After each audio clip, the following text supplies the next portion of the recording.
Darling, we're live.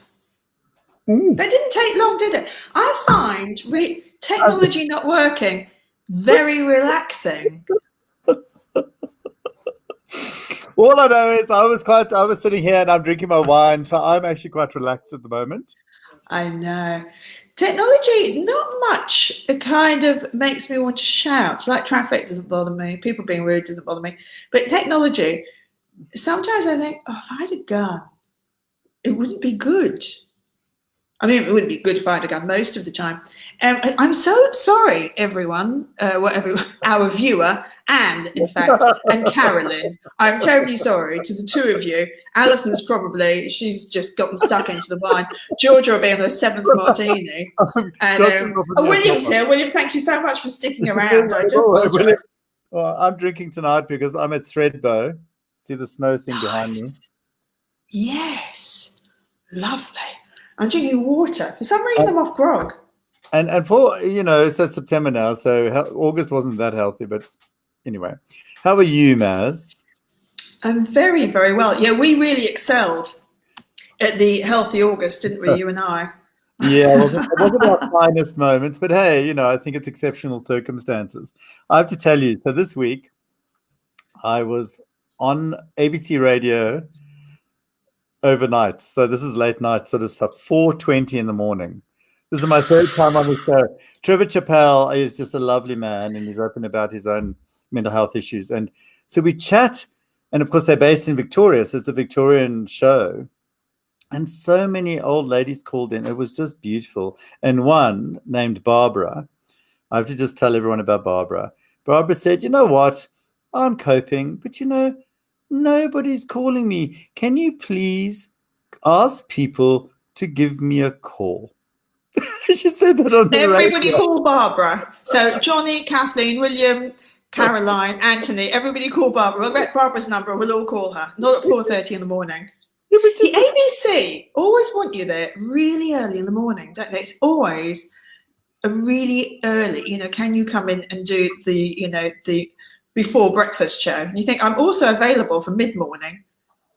I know, but I just think, yeah, exactly. No, well, actually, obviously that's my time, right? So I've done it 3 times. The first time I did it, I got so much work done because I didn't sleep afterwards. I tried to sleep after this one. It was like a bit like, hello, who's your father later in the day, but it was fun. And actually, people call in and I chat, so it's like 20 past 4 to 5. It's quite a nice little segment. And people are phoning and actually being quite resilient and being quite nice, but a lot of people are actually struggling in this time round. So hopefully we'll get out of it soon, Youngies. So I've been doing lots of webinars this week. One of them today was with the fabulous Alison, who's discovered non-alcoholic beer, which, I mean, it's just everything sounds wrong with it. But she was having a non-alcoholic beer. We did a webinar for, I think it's about 200, as I like to call them, young people.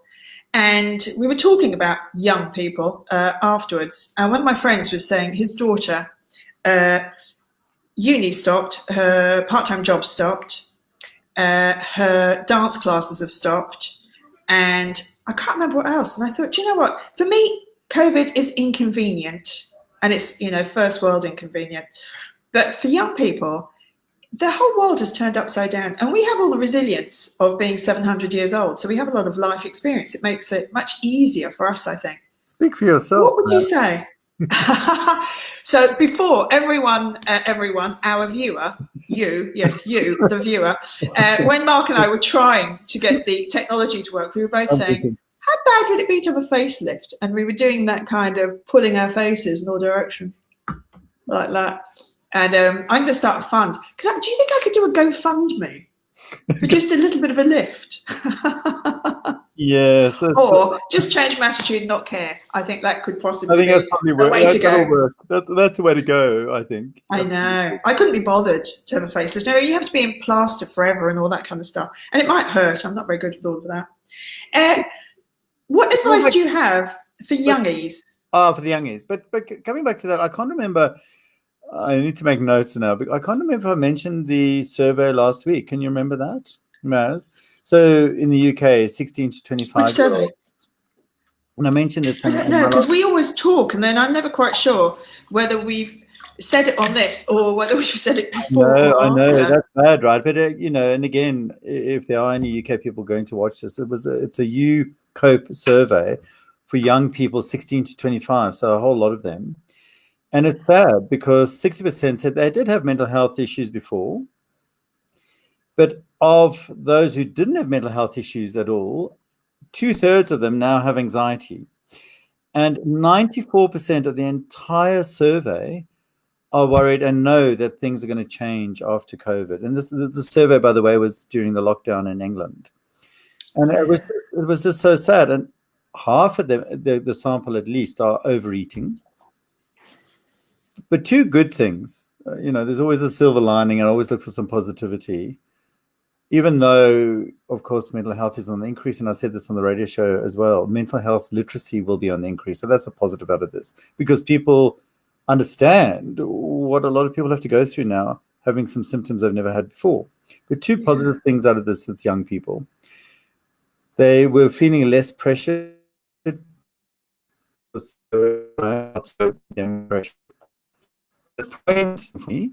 lot of them were feeling better because they weren't being bullied. How sad is that? They were better at home because they're not being bullied at school or uni. That's rubbish, isn't it? That's really, it ain't good, baby. Oh, I think you've frozen, unless you're keeping terribly still. No, I'm very still. I'm doing ninja. Okay, I'll have a sip. But just talking, what's really interesting to me. Quick sip. I'll love it.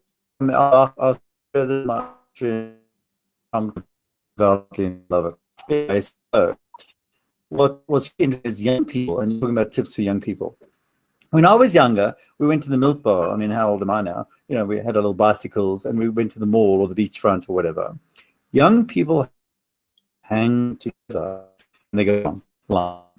Young people are connected, and they're not. Connect together. It's amazing. They're in a room and they're all connecting and playing music and doing things on their devices. So they're really stuff on their devices, but being on their own. Yeah. Yes. I know. I agree with you. I absolutely agree with you. Yeah. I was saying that to my. What, sorry, darling? It's nice to agree with me. And nice to agree. Yes. Yes, exactly. You're breaking up quite a lot at the snow. I think, your Wi-Fi. Sorry about that. No, you're good. No, I agree. I think if you can sit next to somebody and still be online, but you know that they're close to you and you can feel them, and you're still showing people stuff. I think being connected is one. I made a list because I thought, do you know what? I want to make a list of practical things that I do and that I suggest other people do when they're going through, anxiety or miserable times. So do you want to hear them, and you can tell me whether they're any good or not? Yeah, you go ahead. Okay. One is I went to a yoga retreat. I may have said this before because I've said it very many times, and I think it's so beautiful. There were two young people there. They were about 25, these young people, as I like to call them. And they were talking about bodies and about looking after yourself and treating yourself well and doing exercise and eating well. And one of them said, I say this to people, imagine that you are borrowing this body from a friend, from a really good friend. Imagine you've borrowed this body from a friend. Imagine the care that you would take of it. You wouldn't fill it up with grog. You wouldn't fill it up with drugs. You wouldn't put really bad food into it. You'd take it out and exercise it. You'd cut its hair. You'd really look after it. You'd give it lots of sleep because it belongs to your friend and you love your friend and you'd really take care of it. And I thought it was such a lovely thing to think and such a lovely thing to say, that we would take more care of our bodies, if they belonged to someone else. So I thought that was quite a nice one. And you say this, don't you? Say exercise. I know, but look after your body. Sure. And I did, but when we were younger, I did. I used to love exercising, but it's a bit of. Anyone who says they really enjoy lifting weights and going to the gym, I sometimes think, there was this. I do, but I want to get back into it, and I must say, every single time, and look at all the Kat, Anthony, Annie, Claire, all the people that I that I love having in my life, and I offer advice to. I mean, I've got to walk the walk as well. All I know is every time I exercise and I walk and I do the healthy stuff, I feel better. I mean, it's a no-brainer, actually. It's a no-brainer. But it has to be balanced. If you do something that you like with people you like, so my lovely friend Sharon is here. She's secret scent aromatherapy and feng shui. And I met her at a yoga retreat. Uh-oh. And she's so much fun, I can't tell you.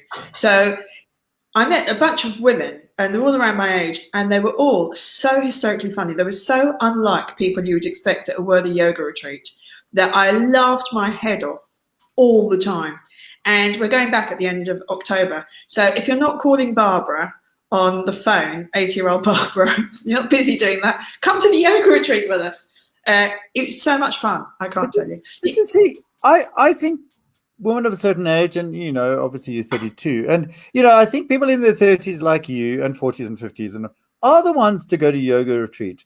My automatic thought, and I talk about automatic thoughts to my patients, and just as an automatic thought, negative self-thought. Remember, you challenge that and you look for alternatives. It's a good cognitive behavioral approach. But anyway, my automatic thought there was, why are 25-year-olds going to a yoga retreat? They should be going out, getting drunk and having fun. I mean, that was my automatic thought. And it's lovely that they are looking after themselves, but when you're 25, you want to have a bit of fun as well. Oh God, of course. Yes. But I think if you're looking after your body in some way, and when you're 25, you can go out and get roaring drunk and be fine the next day. I don't advocate it, by the way, just in case any parents are watching. It's Swami's, Brent. So we go to Swami's in Kenthurst, I think it is. It's very nice. So my second one is that you sort of said, which is try not to think about bad stuff. So I do this thing that when I think about something that's worrying me or something bad, I replace it with something really good. Or I have a chat with that bad thought and I tell it to bugger off. I just go, you get lost, stop it, go away right now, not entertaining you, toodle pip, goodbye. That's exactly right. That's exactly what cognitive reappraisal is about. If you just want to put a fancy name. Am I a genius? You are indeed. But unfortunately, it's been copyrighted already. Already they've got the T-shirt. But, that's annoying. But it is. You have to, and I mentioned this a couple of times to my patients this week. That self-stigma stuff, the negative self-talk, and my choice of phrase this week is, you wouldn't say that to your worst enemy. Why are you saying that about yourself? So you've got to look at yourself in the mirror and speak to yourself as if you talked about that, linked to what you were talking about earlier, somebody else's body, looking after them, right? You look at yourself in the mirror and you go, you are worth it.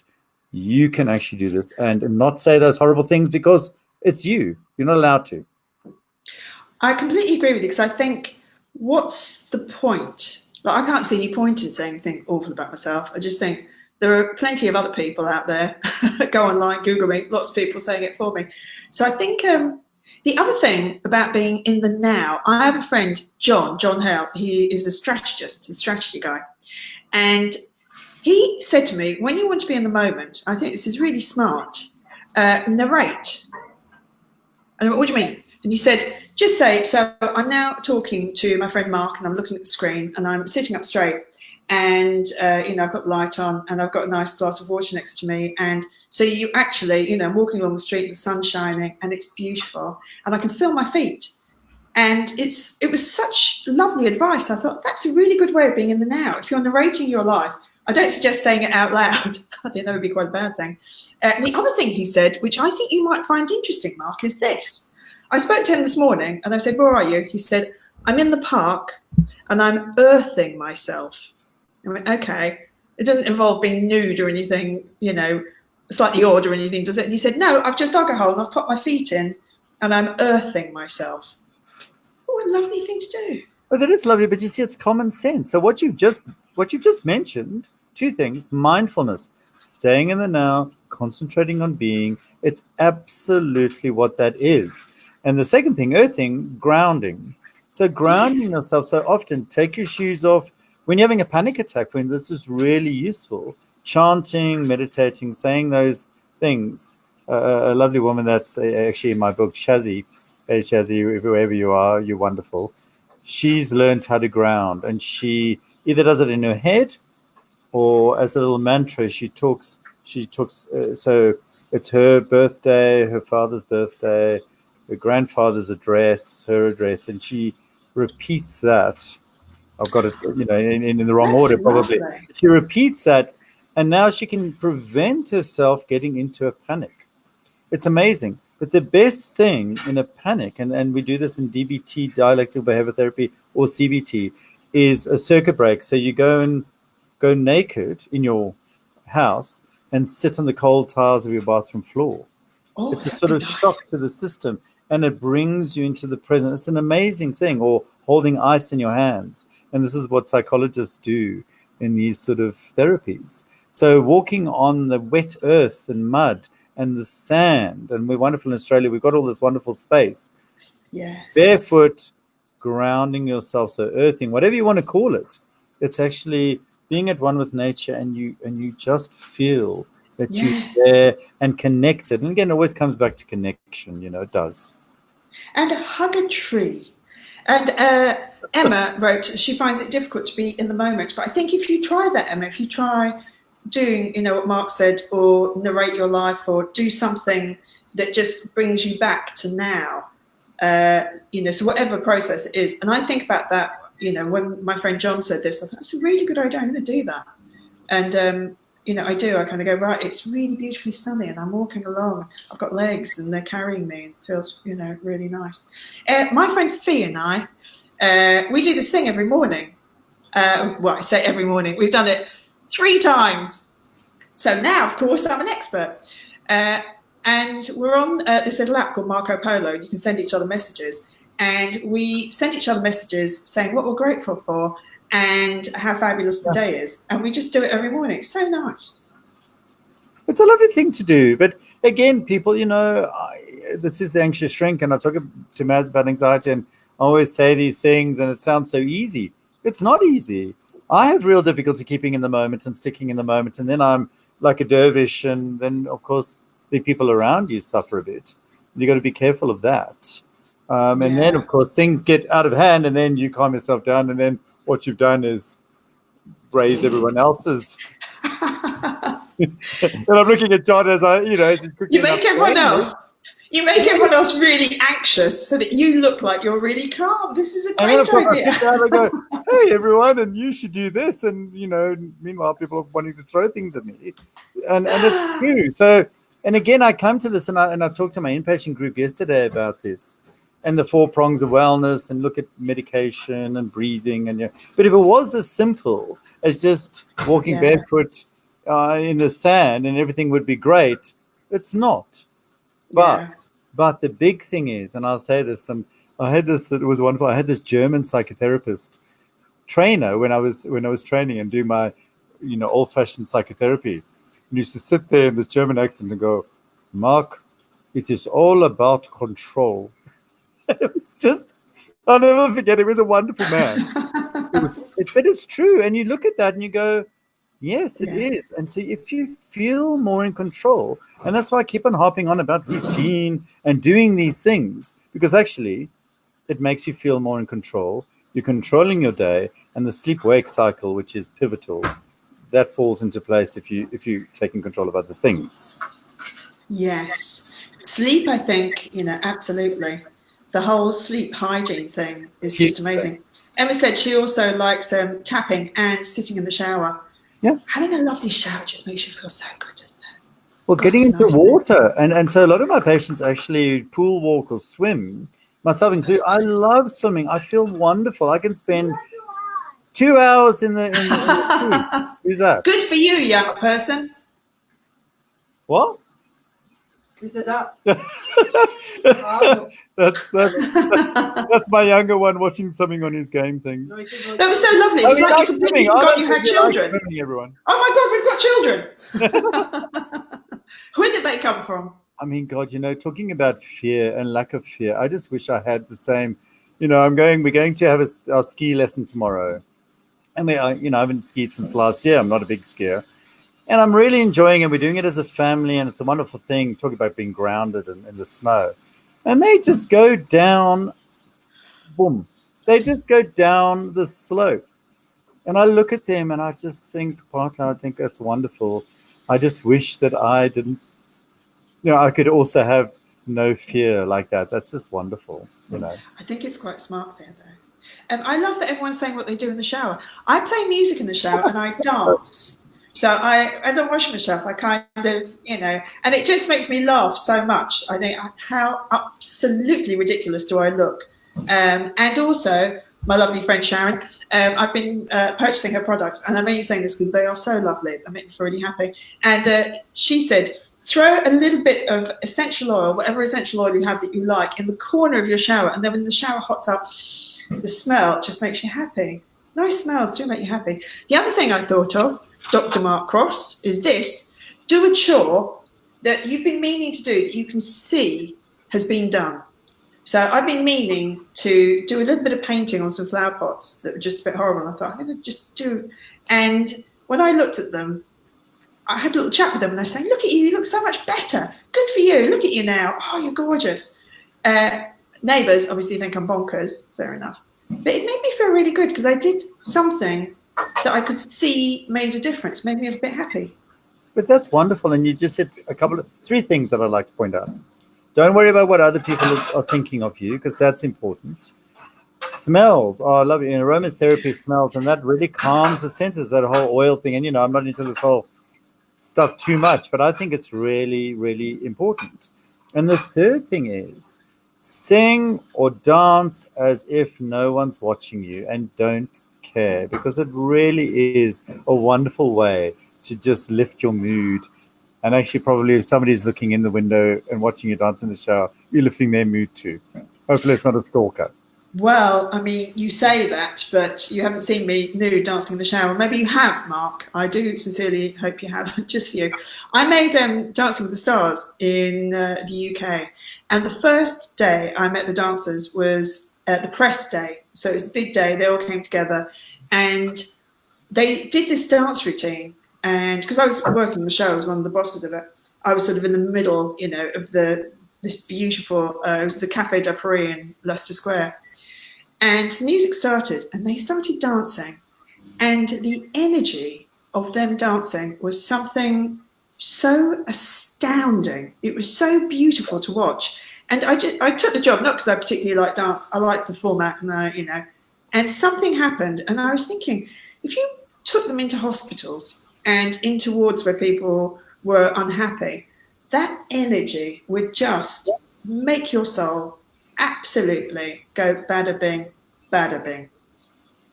Music. So again, and people have said on here, listen to music, play music, just be, and that really grounds you as well. Headphones, go for a walk, sand between your toes, listen to whatever you want to listen to. That's a wonderful way of actually feeling better.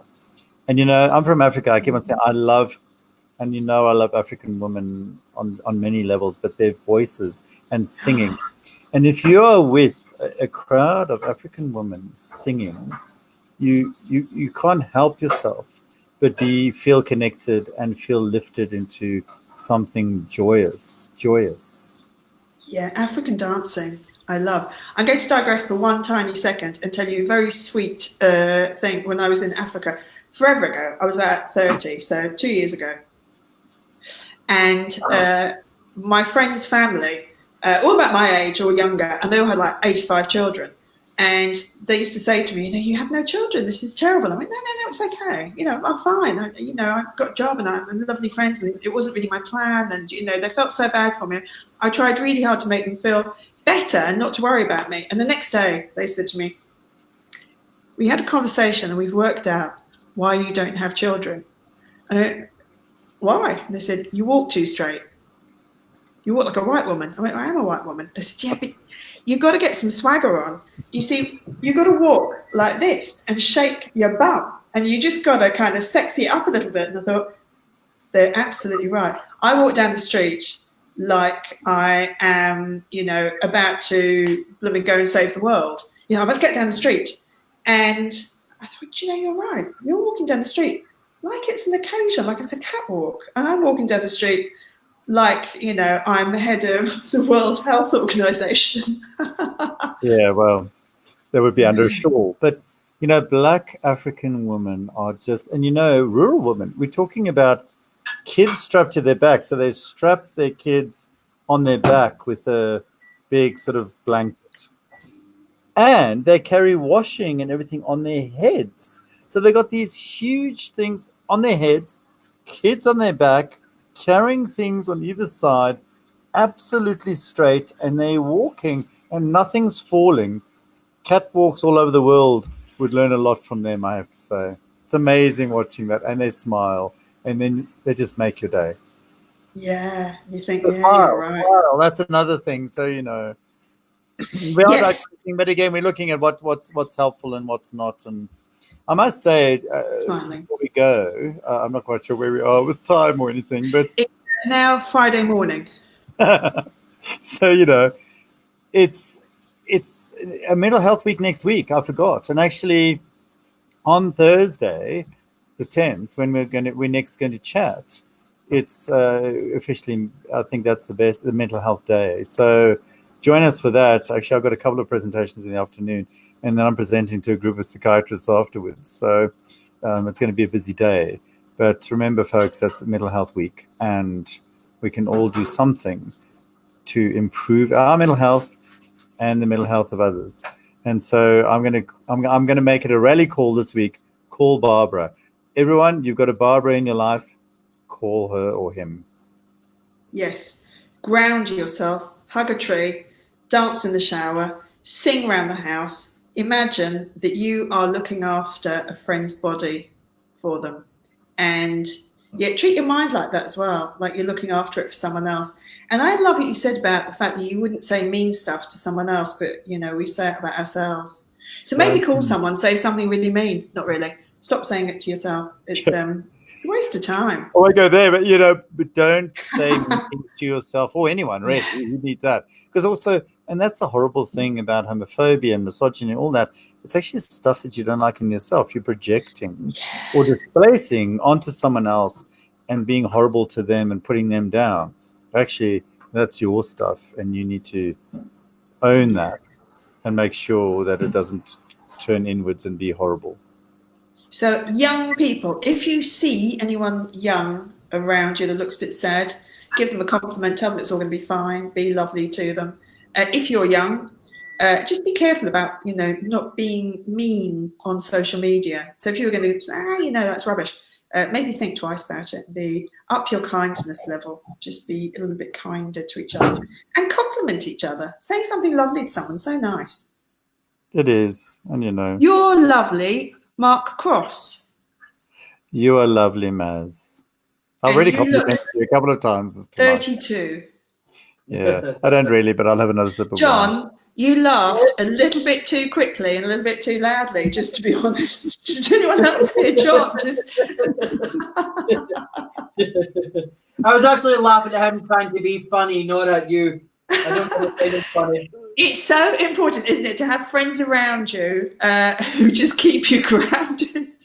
And again, Anthony Beryl, my friend Beryl, singing, dancing around the house, everyone smelling scents, be positive. I mean, it really is important. Yeah. Emma Egan, you're lovely. Have a lovely, lovely time. Dolly Hutch. Now, I really want to meet Dolly. She's got the best name in the world. Like, how could you ever be miserable going out for a coffee with Dolly? She's called Dolly, for God's sake. Oh, Dolly, I tell you. Oh, hello. Right, we were about to stop talking. Tell me about Dolly. Oh, we love Dolly. We love everyone who comes in. And yes, thank you so much.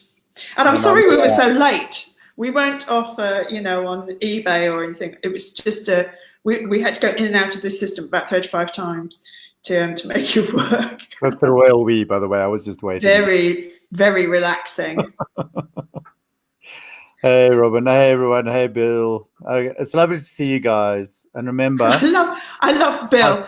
John, shut up. That's John's brother, everyone from Scotland. So hey, it's lovely. It's lovely that you're all here. And remember, we're all in this together. We are. Yes. We are. Yeah. And yes, up your kindness, especially to your beautiful selves. And you always say this, it's always very wise at the end, Dr. Mark Cross, which is... Apart from Tony Abbott, he wants to kill all people. But apart from that, yes, so let's be positive. Yes, everyone, talk to someone. Yes, and if there's no one around to talk to, anyone. And if there's no one, call Sane, the lovely people at Sane, Beyond Blue, Lifeline. They want to hear from you. Yes. Have a beautiful week, darling. See you same time, same place next week. Same, everyone. And remember, Barbara, we all love you. Call Barbara. Remember Barbara. Call Barbara right now. Everyone call Barbara. Can you imagine? Should Call you stop Barbara. bloody calling me, for God's sakes? She's lovely, though. She was so lovely. She was so lovely. Okay, guys. And John, he does look 32. Yeah, thank you. Oh, I believe you. Bye. You know what? Sound effects. Thank you very much.